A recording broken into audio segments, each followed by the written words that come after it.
Ako si First Lieutenant Maria Angelica R. Ibuen, Company Commander ng 1st Civil Military Operations Company, Civil Military Operations Regiment, Philippine Army sa outreach activity na pinamagatang Tindog at Sulong Numero 10, Another Day of Learning and Giving, na ginanap sa Lamon Elementary School, Barangay Lamon, Goa, Camarines Sur noong Pebrero 26, 2026.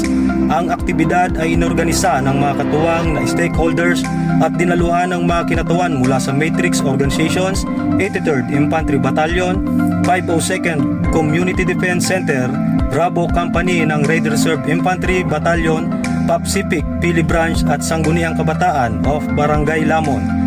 Isa sa mga tampok na bahagi ng aktibidad ang pamamahagi ng mga school supplies sa mga mag-aaral ng Lamon Elementary School na isinagawa sa tulong at suporta ng PAPSIPIC.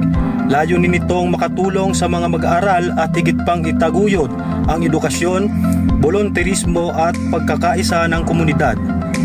Ang pakikilahok ng 1st Civil Military Operations Company ay patunay na patuloy na suporta ng Philippine Army sa mga programang nagpapalakas ng ugnayan ng iba't ibang sektor, nag-aangat sa antas ng pamumuhay ng komunidad at namumuhunan para sa kinabukasan ng kabataan bilang katuwang sa pagbuo ng mas matatag na bansa. Ito si Kaagapay Marco, Kachika, higit sa balita, kwentuhang may puso.